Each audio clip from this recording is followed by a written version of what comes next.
Hey, thank you for joining me. My name is Michael. You're listening to and watching You Had Options. This episode, I have Daina and Eric from the very good band Boss Rush from Birmingham in studio because I'm in Birmingham. And yeah, great conversation. We talk about the goings on in Boss Rush.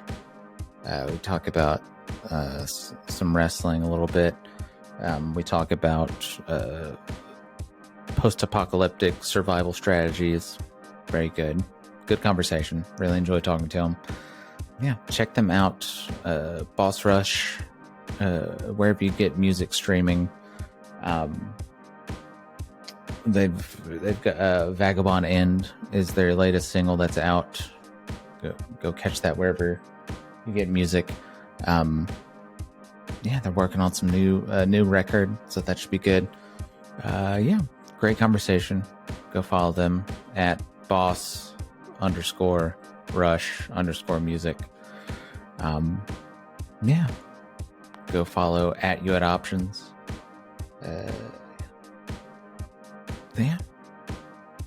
Rate, like, comment, subscribe, all that stuff. But thank you for listening. Thank you for watching. Hope you enjoy.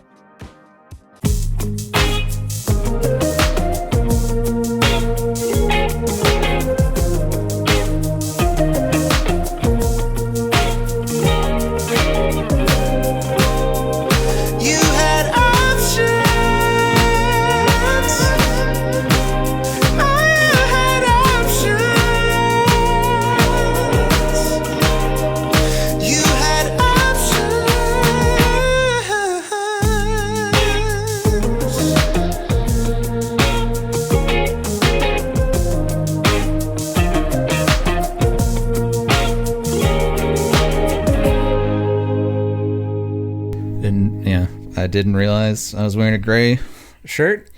I'm just fucking look like I mowed the lawn, but it's okay. Boss Rush. Yes. Would you guys want to introduce yourselves? I'm Sure. Eric. I'm Daina. Yeah. I play guitar and sing. And I play drums and sing sometimes. Yeah. Yeah. You guys just played last night with Teenage Halloween. We did. How was We that? played last night with Teenage Halloween at the Firehouse with other local bands, Sugar Plums and Me and My Knife. Me and My Knife. Yeah. Me and My Knife was really funny. It was like it felt like a punk set mixed with a stand-up set. Yeah. That's great. Is that Apparently, there's a tree on 10th Street and a pine tree a on pine 10th tree Street. on 10th Street, and It needs to come down. definitely needs to Is come that were they?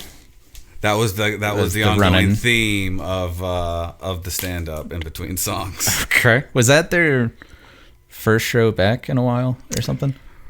I think it would be one of the last shows you're going to play for a while. Oh, okay. Yeah, I don't know if they play all that often, but I don't know the last time they played. But Yeah. it feels like it was pre-pandemic for sure. Okay. Yeah. But it was a really good show. All the bands were great. That was my first time seeing Sugar Plums live. They were fantastic. Yeah. Teenage Halloween blew the roof off. Yeah. It was, and I told them I didn't realize how ingrained their songs had gotten into me because I had heard and listened to them before we even got added to the show. But when we got added, I kind of put it in a heavy rotation. Yeah. And I knew like almost every song they played except for their new songs. Mm-hmm. They're so catchy. The new ones were great, They too. get your claws in you. It's really cool. They're kind of like ska-y. Maybe I'm wrong. I wouldn't know how to describe it. I wouldn't call it pop punk. No. I think they call themselves power punk. Yeah. And I think it's got a little emo in there. Yeah. A little pop a lot punk, of like bum post punk. Okay. Yeah. A lot of those kind of. It's very upbeat. Some of their songs reminded me of Bach Weiss songs. Yeah. The Bach Weiss songs are really bouncy. Yeah. They had like a cool, fun, bouncy feel to everything. God, I haven't heard Bakwai in a while. Yeah. Or heard the name Bakwai in a while. Yeah, I used to play in some bands. I played with them a lot, especially back in college. Yeah.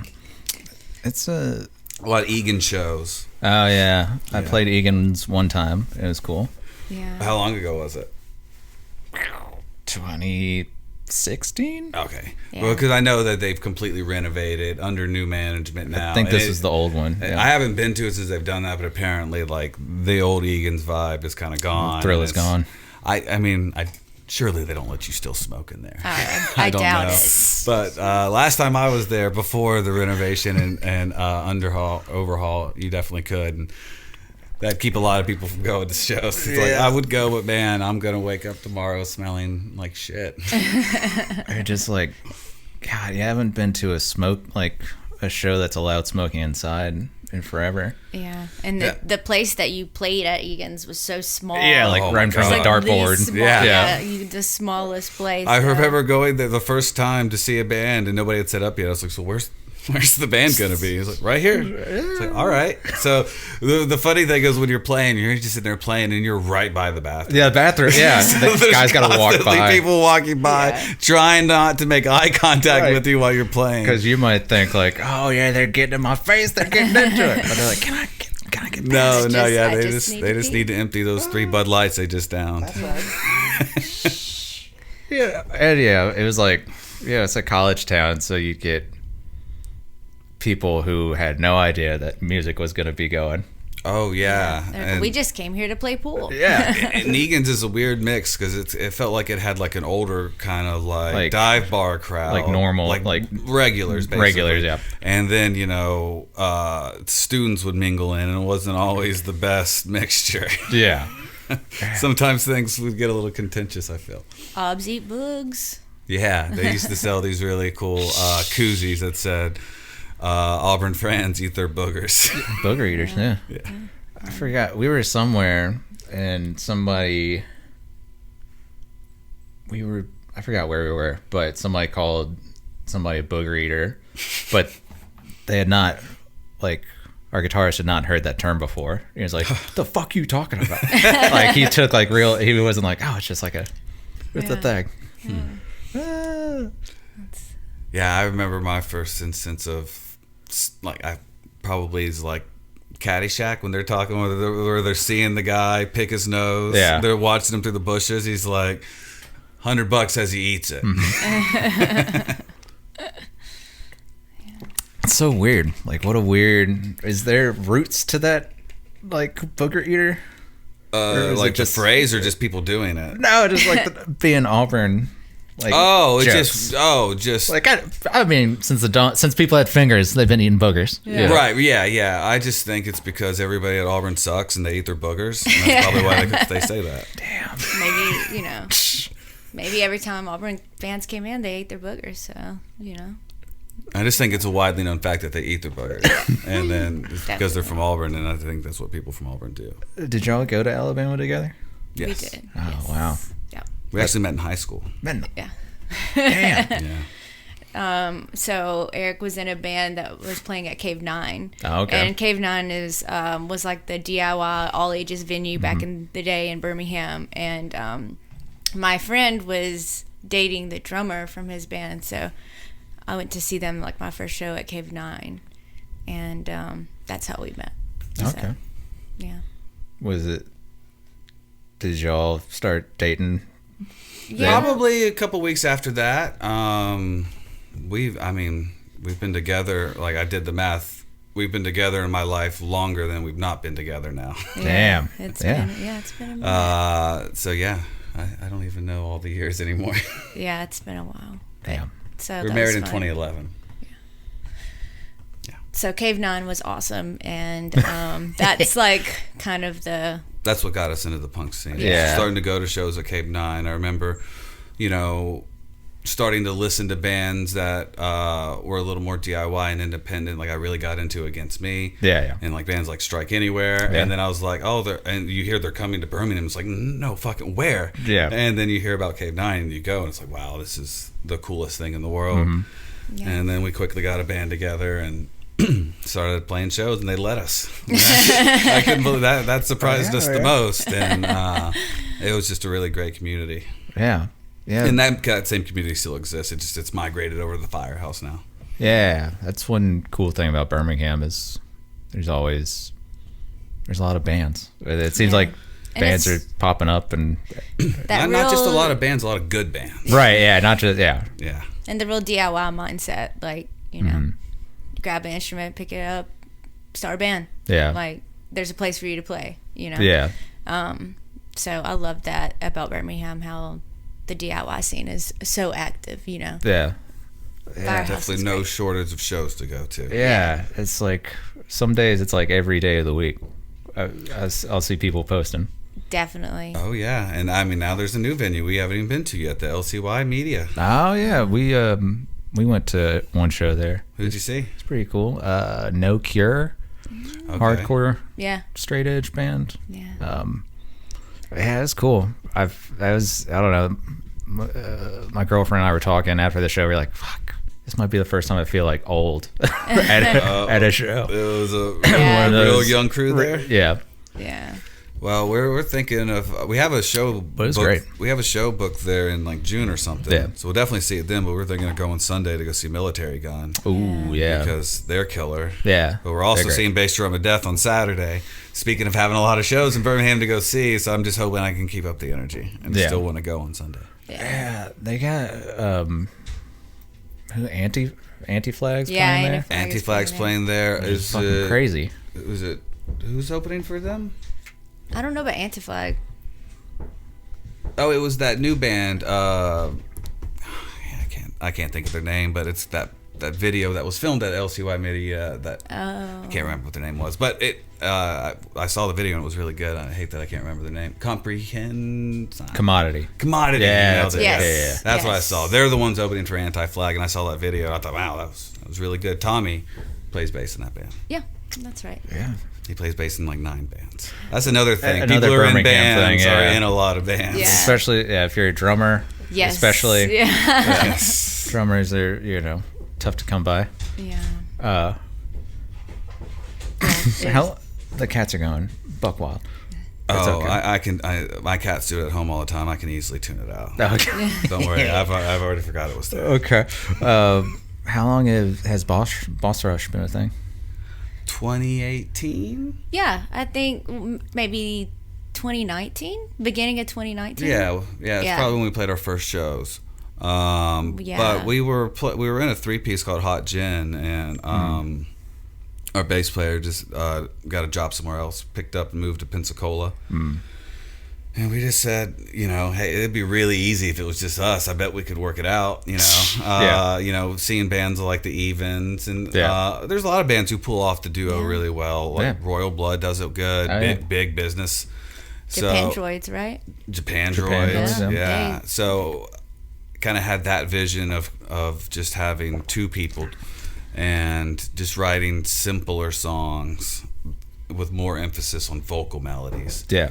Was kind of the idea. Yeah. And it's kind of keeps kind of progressing from there. Yeah. It's cool. I like Vagabond Inn. That's the new single, right? That's latest single. That's the most recent one. Yeah. We've got new stuff too. We just haven't got it out there yet. But we're working on it. It's funny. I get real tired of playing the same songs. Oh yeah. Like our set last night. When we were talking to somebody after, it's like, we have one record out. Yeah. Right, and we put it out in 2020. We recorded it during the pandemic. It's called Happy Fucking Whatever. Yeah. And we didn't play a single song off of it last night. Damn. Not one. Just because I love writing songs so much, and I feel like all the songs we're writing are better. Right. And I want to put the best set out there, Yeah. not just play stuff because I think a couple people know it. Yeah. But yeah, the majority of the set was all brand new stuff. Right. Yeah. That's a crazy feeling of like I feel like I've been playing this song for like 20 years. Right. And no one else feels that way. Yeah. It's just I get bored playing the same. Apparently that's why the Beatles put out so much stuff in that such short amount of time too. Oh, really? Because like what I'm learning about Paul McCartney, he was kind of the same way. And they just wanted to just keep going, because think of that, the amount of music they put out in that short period of time. Yeah. It's a absolutely. ton, and it's all good. Yeah. And I forgot they stopped playing shows. Oh yeah, I forgot like what year, like 19 70 something. Oh, they broke up in 70, right? Yeah, So I think they would probably stopped playing like 67, 68. Yeah, I think it was earlier. Yeah, like you said. And then they came back and did the rooftop show. Once they started doing like Rubber Soul Revolver and stuff, I think they had stopped touring. Yeah. Because they couldn't, at the time, they couldn't get PAs loud enough to go over the crowd.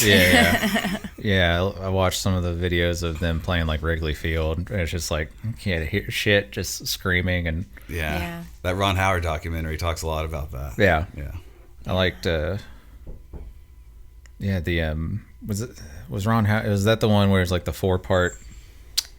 No, I think that's Peter Jackson. Peter Jackson, yeah. Ron Howard did one a while ago. I think it's called 8 Days a Week. Okay. After one of their songs, and Peter Jackson did the newer one, which is the coolest thing I've ever watched. That was Let It Be, right? Yeah. It's no, it's called Come Back. Come Back. Come Back. Get Back. Get Back. Yes. I can think. Get Back. Get Back. Yeah, it's called Get Back, and it's all about writing that Let It Be record. Basically. All leading up to that rooftop performance, and there's no commentary, there's no interviews. Right. You're just a fly on the wall watching all of this stuff, and it's all perfectly restored. You get to see what everybody interprets as like hardcore arguments and conflicts, but to them they're just talking to each other. It's so funny. I guess that's just the British way, but I thought that was great. Yeah, they did a really good job of like, if they didn't have the video but they had the audio, they would like edit it in such a way. Well, they also had that whole section of where they secretly recorded Paul and John's conversation. They put behind the fern. They hid it in a plant as they were eating lunch, and then that's where they start like talking about who the boss is. And John Lennon's like, "You're the boss, Paul. You've always been the boss." Yeah. Oh, I loved that. Yeah, and I can imagine. I couldn't turn it off, man. It was pretty good. I watched it twice. It was so really long. Wow. And to see them like how they made the music and how they went about it, that's very I can understand how those guys got a little sick of Paul. But I also respect it because Paul's ideas were all really good. But he's also he's probably right. Yeah, he's also literally pointing at Ringo's like, not like that, like this. I just can't imagine how demeaning that must have felt. If someone did that to me, I'd be like, it needs to be ka-doo, not ka-dee. Right? Oh yeah. But no, I thought that was cool how laid back Ringo was. Ringo just he like, didn't care. Whatever. He's like, okay, I'm a Beatle. I don't give a shit. Yeah, he loved it. George quitting. I think he's underrated. Like people underestimate Ringo, but he was a great drummer. Yeah, he had some good ideas too. Yeah, like when George quits, he's just like, all right, I'm done. That's it. I think I'll be going home now. Yeah. Gosh, dude, I don't know. Just so, I guess it is pretty toxic. I guess their relationships with each other.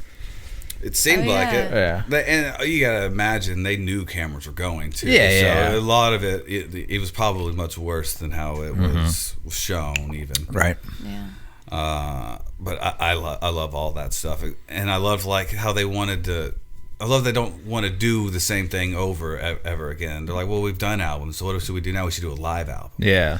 It's like, let's do something different. Like even like what they ended up recording, most of those songs, I think all of them even, are not all of them, but are just like them in the room playing. They didn't track anything. Yeah. Mm-hmm. And then when they added, I can't think of the keyboard's name. Keyboard guy. Yeah. Oh man, once he got involved, that's when all those songs got glued together and sounded really cool. He added Billy really Preston, cool, that's his name. Yep, he added a really cool dynamic to it. Yeah. And he kind of lightened the mood too, when he was there. Yeah. Yeah, I think everyone was just happy to have a new guy in the room. Yeah, cut the tension. Yeah. Who was visibly having fun. Billy Preston and was that's always having a good time. Yeah. Like always. I mean, I imagine he's just thinking, "Holy shit, I'm playing with the Beatles." Yeah. Like, He made a whole career of playing stuff off of that too. Afterwards, he'd cover it at shows. He was on. He played during the Rooftop. He was there. Show. Yeah. It's band dynamics are weird. I don't know. Yeah, it's tough. I've been in it's a lot easier with two people. Is it easier? Is it easier being married it being just the two of you? Yeah, Easier to communicate, I would imagine. Yeah. It's definitely gotten easier over time too. Hardest thing is really, you think it's just so easy to practice, you can do it anytime you want, but when you can do it anytime you want, you find it harder to motivate yourself to do it. Oh, absolutely. That's how it is for us.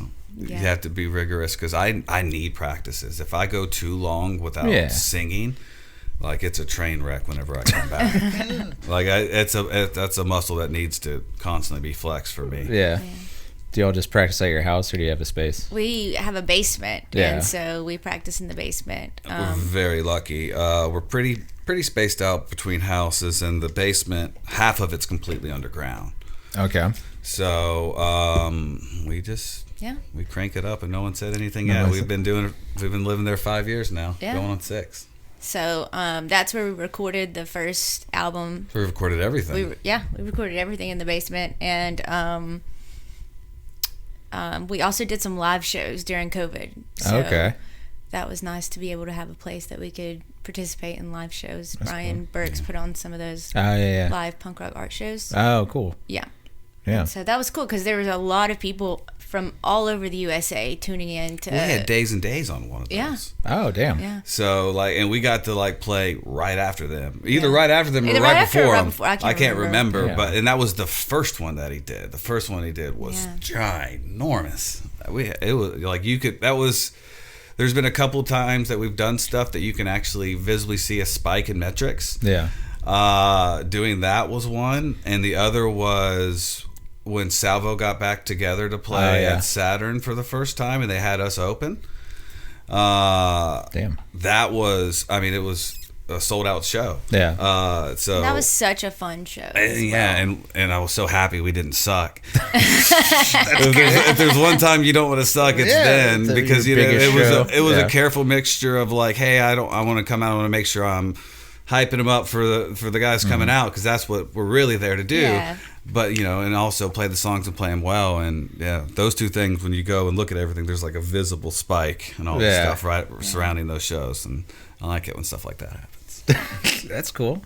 Yeah, because being a DIY punk band, ears are hard to come by. Yeah, sometimes you're just like, what the fuck, And it's what we do. I don't think you can. It's hard to put a figure on what it is. Yeah, it's got a little mixture of a bunch of things. Yeah, I guess I would just call it indie punk, because it mixes in a whole bunch of different elements. But it's not for everyone.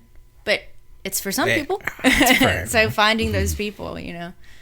I know they exist though, because you could see them come out it's just, how do you get to everybody sometimes? We went and saw Pup at Saturn, right? Mm-hmm.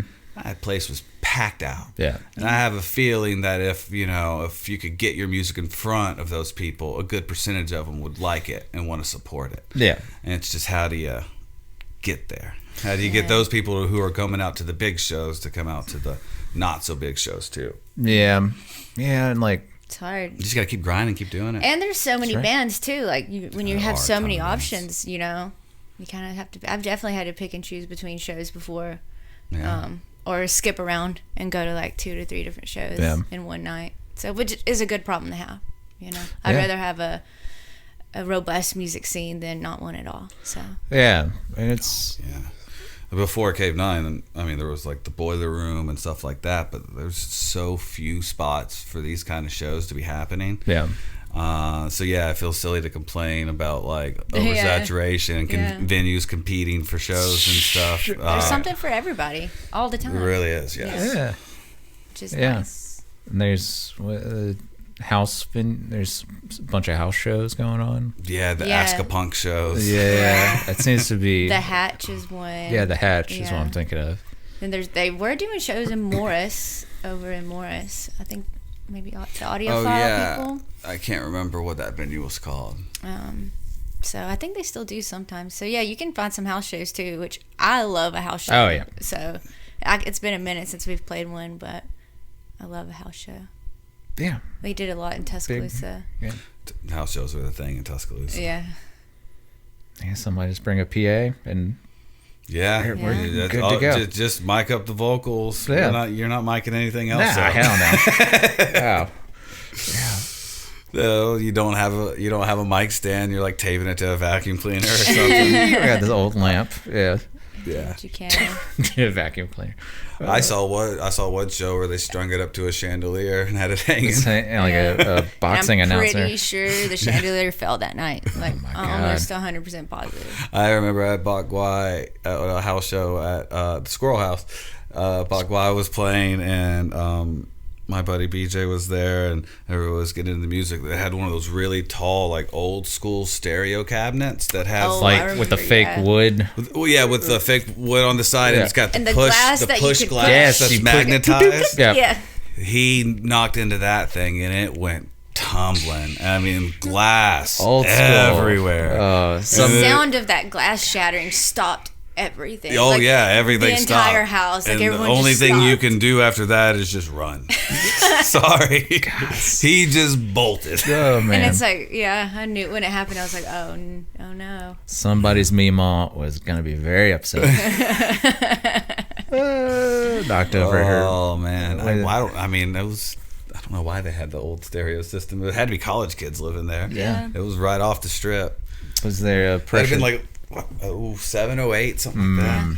Do they have a precious moments cabinet with the But figurines that in there? with the commemorative like plates, gold plates you could buy. Princess Diana. Yeah. Princess- Maybe a few old Beanie Babies. Ooh, get the Princess Di Beanie Baby. Yeah. Yeah. Put it all in there. Were you guys into Beanie Babies, or did you have I parents? was a was. little old. My sister was. She's Okay. 3-4 years younger than me. She Yeah. was very into it. Yeah, I'm 3 years younger than him, and yeah, so.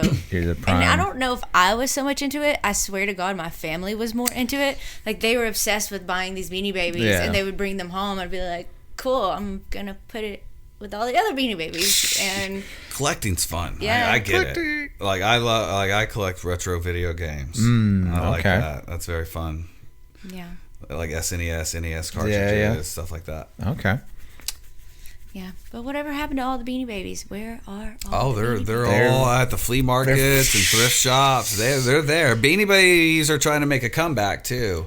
Like I've seen them in stores. Like I swear we saw them at Target last time we went. Did we? I'm thinking of Furbies. I know Furbies tried to make a comeback. I have a Gizmo Furby. Oh, I like that. Yeah, that's a cool thing I found. Actually, I think my mom got it. Wasn't for me. there a thing? It was probably just a rumor, but I remember like having a yeah. Furby, and then like you were supposed to get rid of your Furby because Russia was listening to you. Or something like there's that. some It was like- FBI It's or like- Russia or some it's like government the OG agency. TikTok issue, except it's like before Furbies. TikTok. They before the internet. made the guy who invented the Furby go before Congress. Yeah, and testify about the Furbies. Furbies. To the best of your knowledge, are these Furbies listening to us? We were eating lunch at a Mexican restaurant today, and I looked over at the TV, and the TV was like a guy who's like got like a podium in front of him, a bunch Yeah. of microphones. It's like a news conference, like a press conference, right? And he's sitting there, and he looks very official. He's talking, and the cryon underneath him, which is the the little graphic that says their name. It had the guy's name, and it said TikTok cake extraordinaire. What? Yes. Cake As in like Yeah, like the pastry. Cake extraordinaire. Yes. That's the title. I am not 1,000,000% sure on. May have said decorator extraordinaire, something like that. But Okay. anyways, what you're left with is like the guy's famous from TikTok from doing stuff with cakes. Doing cakes? Okay. Doing cakes, and he's there like, hey, TikTok's good. I'm rich and famous off of it. We should have it, whatever.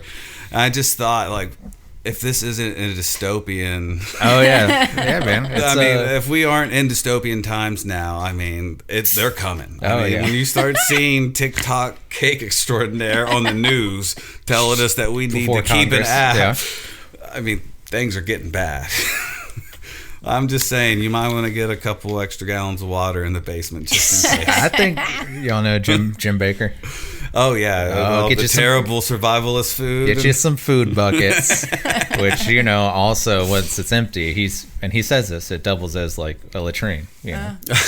So What's funny is we have a song appropriately titled "End of the World," which we came up with right after the initial like Russia-Ukraine conflict really flared up, and people were legitimately talking about possible nuclear warfare, and so we went to the store and got a bunch of canned foods and a big jug of water. I mean, it's good to have anyway. Yeah, so you're gonna use it. We just loaded it up, and that was the seedling for the song that we wrote. Yeah. As we were shopping, I had like a little vocal melody pop in my head, and that ended up being the song. Yeah. I like it. I feel that. Yeah. The first slide is: do we have provisions for the end of the world? Do you guys keep a constant small stock of provisions? We never touched that. We we went and bought that. Like, when was that? That was over a year ago. Yeah, now. we're like, maybe we should have water. I mean, Flint, Michigan still doesn't have water. It may be a good thing to just maybe get some jugs of water and have them at home. So we bought that initial little bit of stock and never touched it. Never did anything with it, but it's still down there if we need it. Yeah. I like. I think you can like set the water on fire in Flint. Coming out of the tap. It's got gas in it. But yeah, it's crazy to think that in America there's cities that don't have clean drinking water. Yeah. Oh yeah, and then it's funny. Like I hear tech people like, "Oh, we're gonna have neuro implants and everything's gonna be." I was like, dude. There's spots in Alabama that don't even have like real internet. Yeah. What are you talking about? Yeah.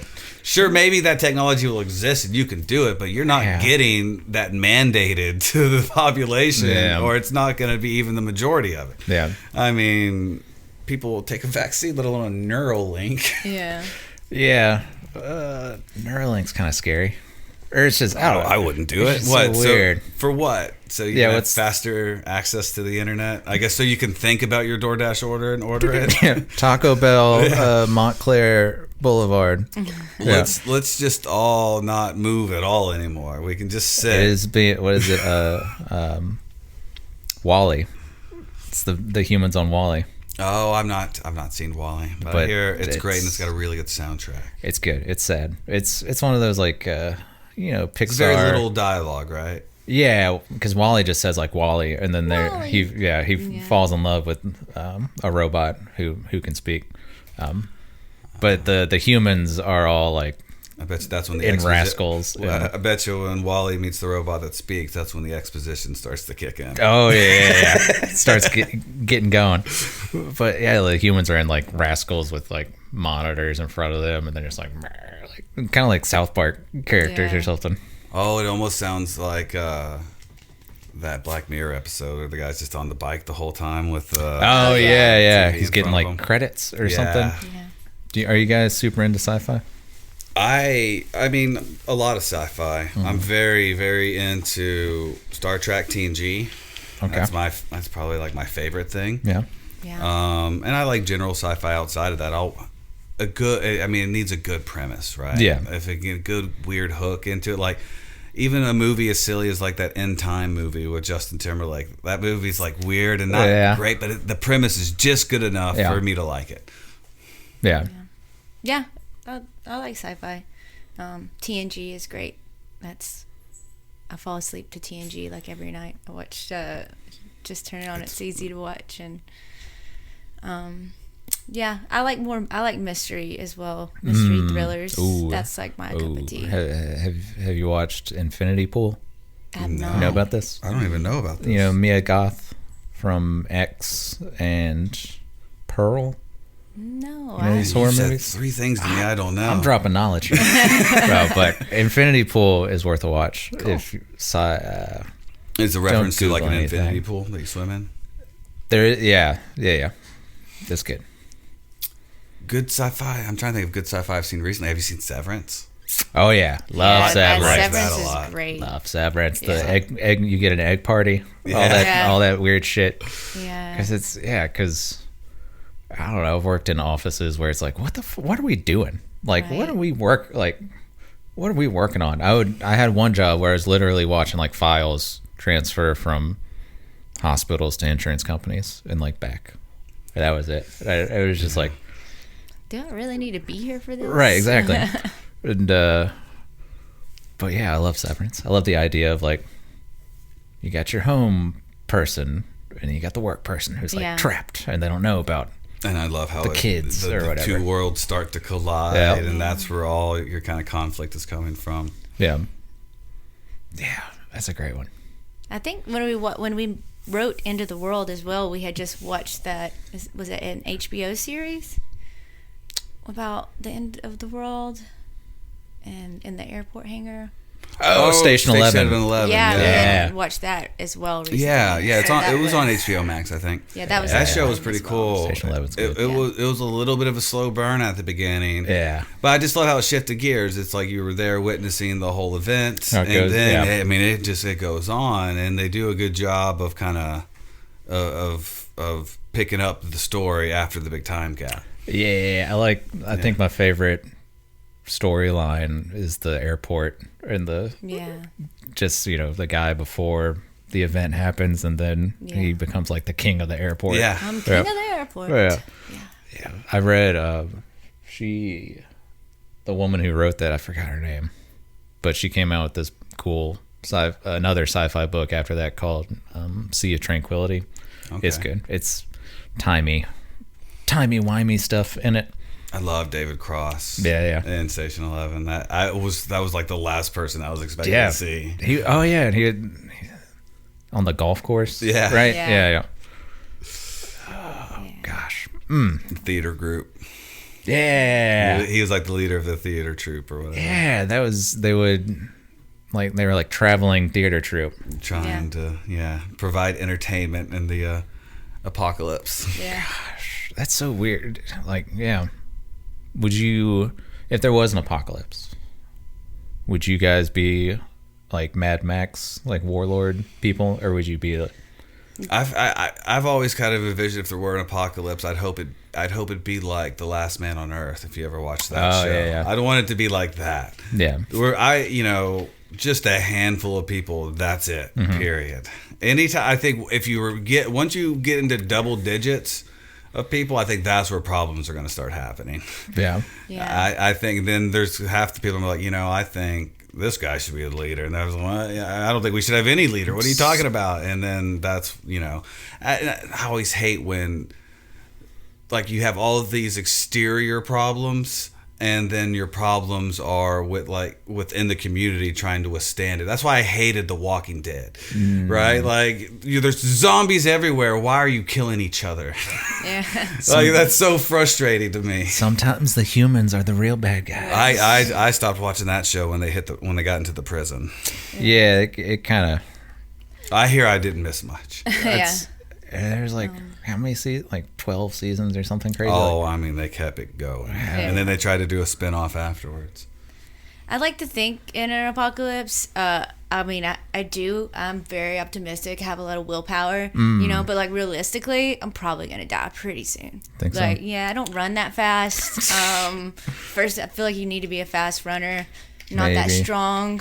It depends on the threat, right? So, like, if it's, if there's zombies, obviously, I'm probably not going to make that. But if there's, like, a crazy disease and I'm somehow immune, I think I'd be fine. I would avoid people. I would go, I would go just get a bunch of supplies and go be secluded is what I would do. Yeah. And then once I got tired of that after a long time, I'd probably seek out people. Yeah. And that would probably be a bad idea. They'll probably get me based on other zombie movies, and not be cannibals or something. Yeah. But you could strap a snowplow to the front of y'all's car. There you go. With spikes on it. Zoom. Yeah. I mean, I just go take a snowplow. I got to think, 95% of the population's dead. I could take any car I want. That's something that they did in Last Man on Earth a lot. Every time they were driving around, it was a different car. Yeah. Yeah, I don't know. Just learn how to siphon gas. Yeah. After a couple years, all the gas is going to go bad. Yeah, it's got a shelf life. Mm-hmm. Yeah, you're not supposed to gas in a car for like more than 6 months or something. Damn. Wow. Like that. We're getting to the nitty gritty of can we survive the apocalypse? Can we survive the apocalypse? I watched a pretty neat YouTube video that was explaining how long you could live in an apocalyptic setting if you were by yourself in a big grocery store. Okay. It's like, so what foods to go through first, like how to stretch it out. Go through like cheesecakes and stuff. Eat all the perishables first. Figure out a way to make a fire so you can smoke all your meats. Go get all your vinegar and pickle all your vegetables and then jar them. And then eventually, once you kind of run out of everything, you really kind of need to go to the garden aisle, get any compost you can, start mixing it with your own compost. I got that. And they were talking about how you can grow mushrooms out of that. Okay. There you go. That's I want to know your YouTube algorithm that got you to that video. Oh man, like what led you there? Yeah. There's so many different things that pop up. Like, I'm into watching like speed runners. Play video games. A lot of I go in bursts. Like I went into a big Beatles rabbit hole, so all those things are still popping up now and again.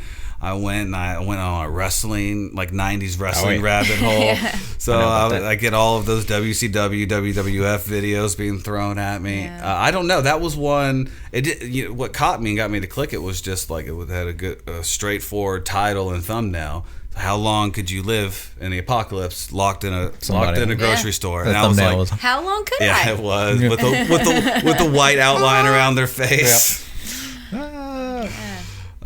So yeah, that got me. There you go.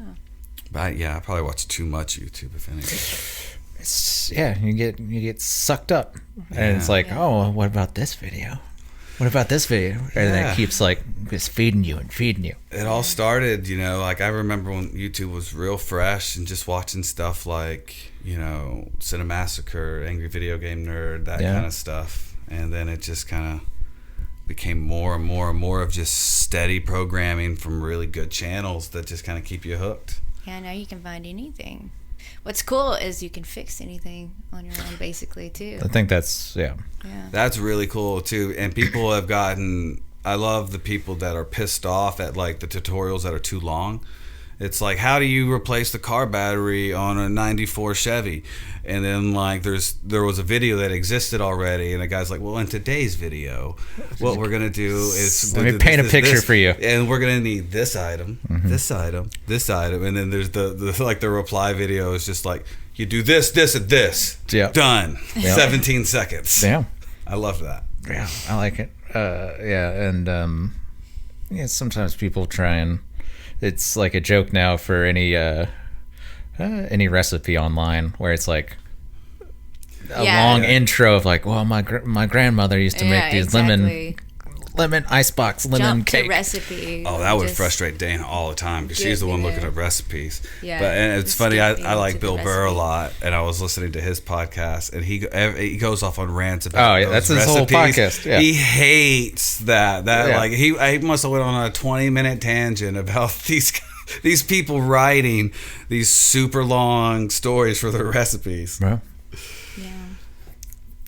My answer to that is like just buy a cookbook. They have an extension now that you can jump. There is. There's like you can install a Chrome extension that will just cuts out all the bullshit. Yeah, it cuts the bullshit and it just takes you to where cuts right through the bullshit. Yeah. So that's nice. Yeah. But yeah, like I'm in 3 bands, so I actually don't watch a lot of YouTube or shows. Like I don't have a ton of time to do stuff, but when I do, what is recommended to me is always like, how did this get here? Like I don't understand. It's kind of like my Apple Music. Like if you cooking videos are a lot for you. If you the binging with Babish. Yeah, but if you like listen to one song, it fucks up your whole algorithm. Right. Like I'm like, oh, remember Boot Scoot and Buggy? And then you put it on and you're like singing it with your friends, after you've had a few one day, and you're like the next day your whole thing is 90s country. We got Neon Moon up next. We got I played one song. Like what happened here? That's what I like about Spotify, because they give you some leeway. They're like, all right, yeah, they do. I can tell that you don't listen to break stuff by Limp Bizkit. You don't listen to... You're just having a bad day. Late 90s. You don't listen to 90s, early 2000s new metal all the time. So we're just not going to, We're not going to pump that into your... It's funny how much that kind of lingered, you know. There was like a long shame period where nobody played it. Oh, yeah. And then once people got like their mid-30s, they're like, this is coming back up, guys. It was on the playlist. Nookie was on the playlist at the Firehouse last night. It's a hot song still. Yeah. It comes on. Yeah. And I can still see Wes Borland with the blackout contacts. Yeah. They're having a resurgence. Limp Bizkit. Limp Bizkit's touring big. It's crazy. It's so strange. I love to see the videos where like he's getting booed at their own shows and he just yells at them. That's the best. I love that. Yeah, it's like it's like, why are you booing me? You paid to be here. it's like a form of wrestling. You know, it's kind of like the theatrics of wrestling. Of like, I hate this city. Yeah, and it's around the same time too of like when wrestling was really popping. Yeah. I'm a big wrestling guy. I was big into it probably right after, like the Wolf Pack was like the last cool thing I remember happening. And then after that, it kind of was starting. I could feel that it was going downhill. Was that after WCW fell? That was the dying embers of. Yeah, because Wolfpack was WCW. Yeah, NWO was WCW. Yeah, DX was WWF. Yeah. The saddest wrestling video I watched when I went in that rabbit hole was all the stuff that happened to China. She had a rough life. Yeah, that was a quick downhill. Yeah. I'd forgotten that she was married to Triple H.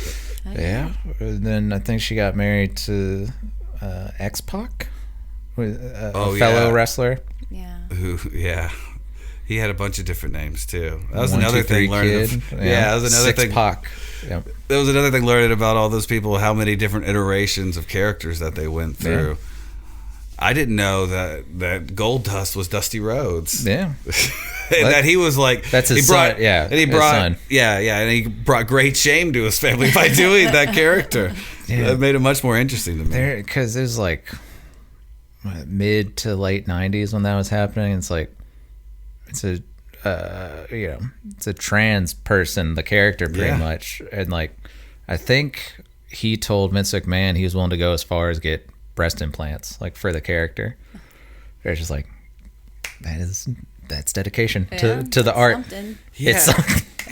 Like I mean, Vince McMahon was weird. Like, I remember hearing the Undertaker on a podcast talk about how he got the Undertaker job. Like he had met Vince McMahon a couple times and he wasn't impressed with him. I don't know the dude's real name, but they'd met a few times. He wasn't interested. And then finally, I guess Vince McMahon had this idea for The Undertaker, and he called him, and he answered the phone. And he said, "Hey, is The Undertaker there?" And I guess that was like his kind of test. And he was like, "Yes, this is The Undertaker." Yep. And then that's kind of what happened. It's odd.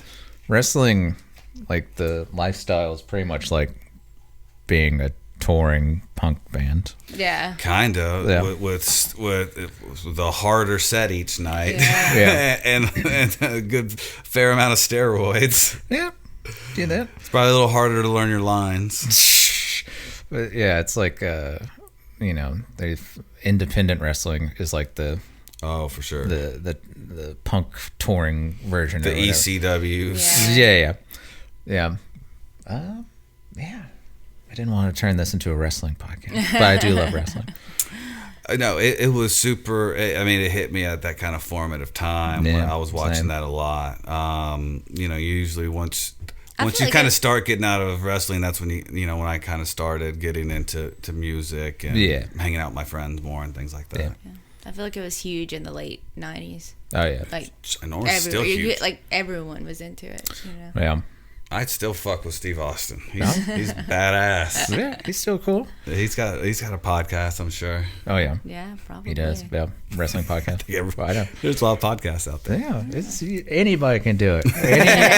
Any dummy with a MacBook and some USB microphones can do it. Yeah. So you've been in Birmingham for how long now? Since like June-ish. Yeah. So what have been some of the more fun shows you've been to? I went to see this Black Midi. Oh, yeah?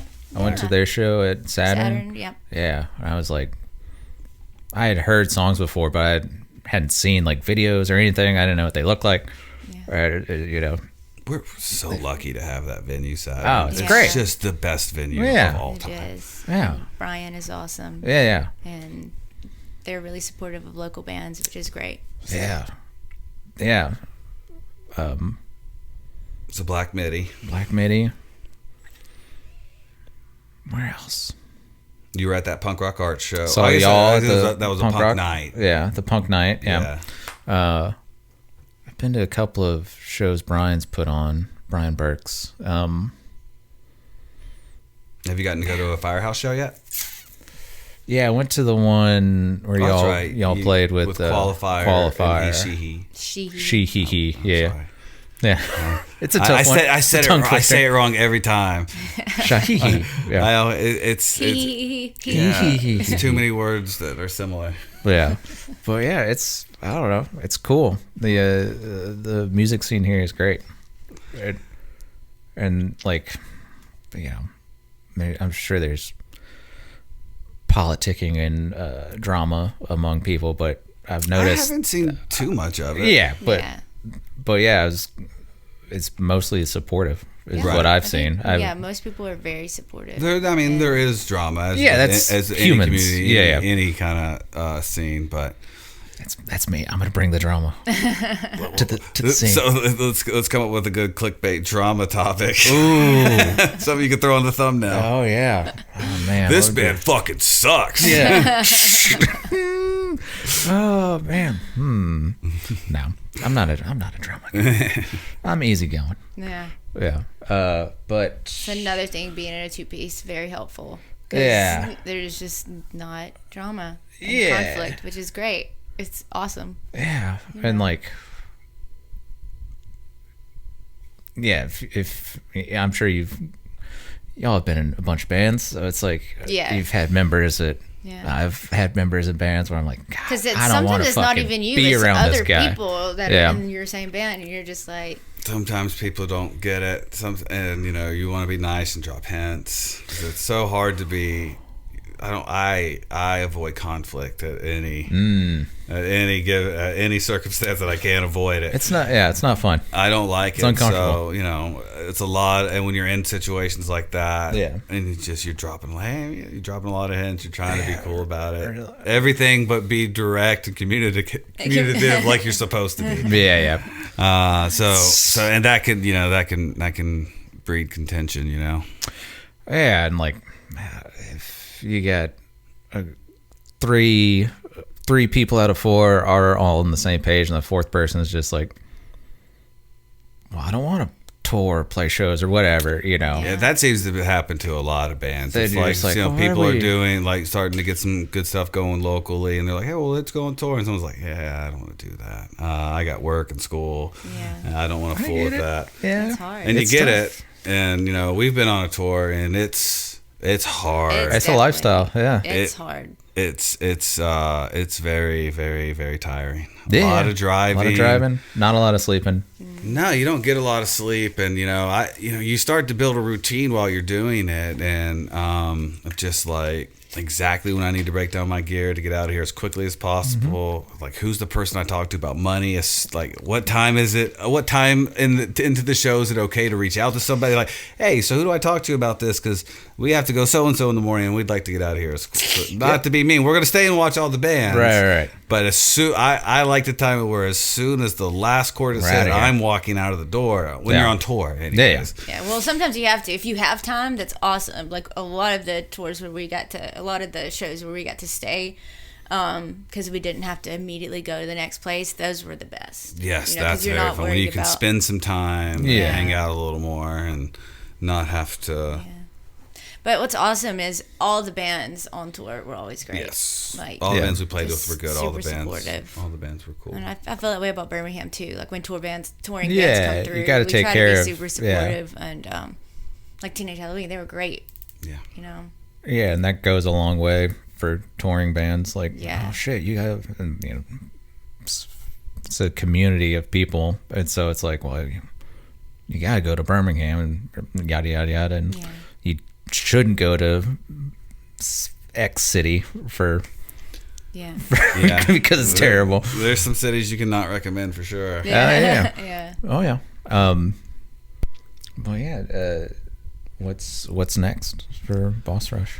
Right now, well, Daina also plays drums in a band called Kenzie, another local band here, who've been around for a while and are very good.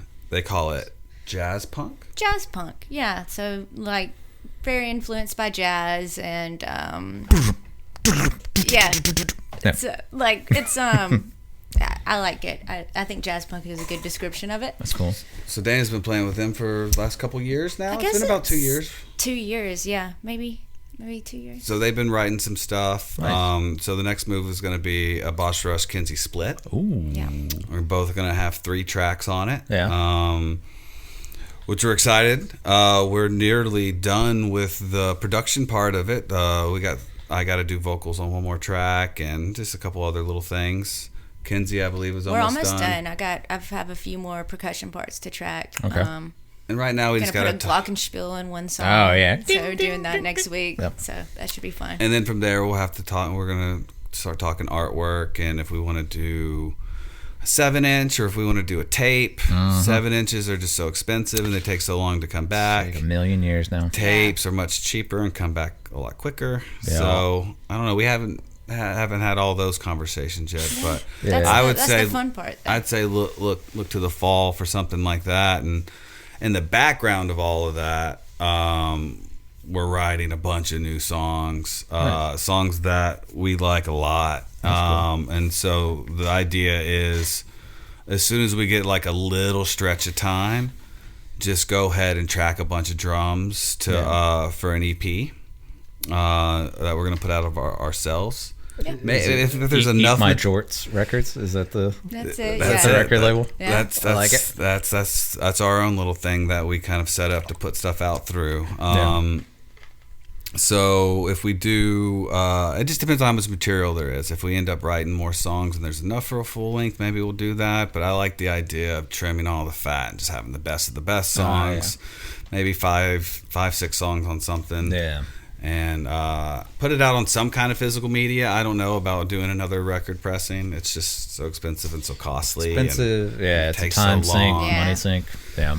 Especially if you want to do a short run. Like, I mean, if we could sell a ton of records and you buy 1,000 of them, it's not too bad. But like, if you're going to sell 1,000 of them, I mean, we need to be pressing stuff in the 100 range. And when you start doing stuff in the 100 range, it's like, hey, you want to pay $15 a record to press it? Yeah. And wait a year. Yeah. So, you know, maybe a cassette with a QR code might be the way. To look around and see what to do. Everything will obviously go on streaming and all that too. Oh, yeah. But I'm excited about our new stuff. I think the new stuff we're doing is really good. So it's fun. Yeah, upbeat. A lot more emphasis on vocals and the lyrics. Yeah. Really being, that was something that I don't think we spent enough time on the Happy Fucking Whatever records. Maybe lyrics, I think I'm being much more deliberate and thinking about it a lot more and planning it out. Because that was a pandemic project for us. We just we were bored and just wrote a bunch of stuff and cranked it out in a month, I think. Yeah, it was. It was a good process. Yeah. But now we're having more time to explore the songs and think about, okay, well, what do we want to do here? And they're fun to play, which is awesome. Yeah. Yeah. So, and we've got a few shows coming up. There's going to be one in May. It's really cool testing out new songs in front of a crowd. Because I can, we've written a few new, we played one, there was one at the show you were at that we played, and we were just like, that song's not going to make it.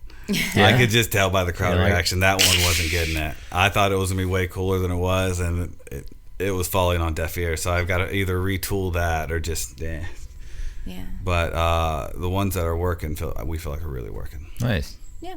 So that's exciting.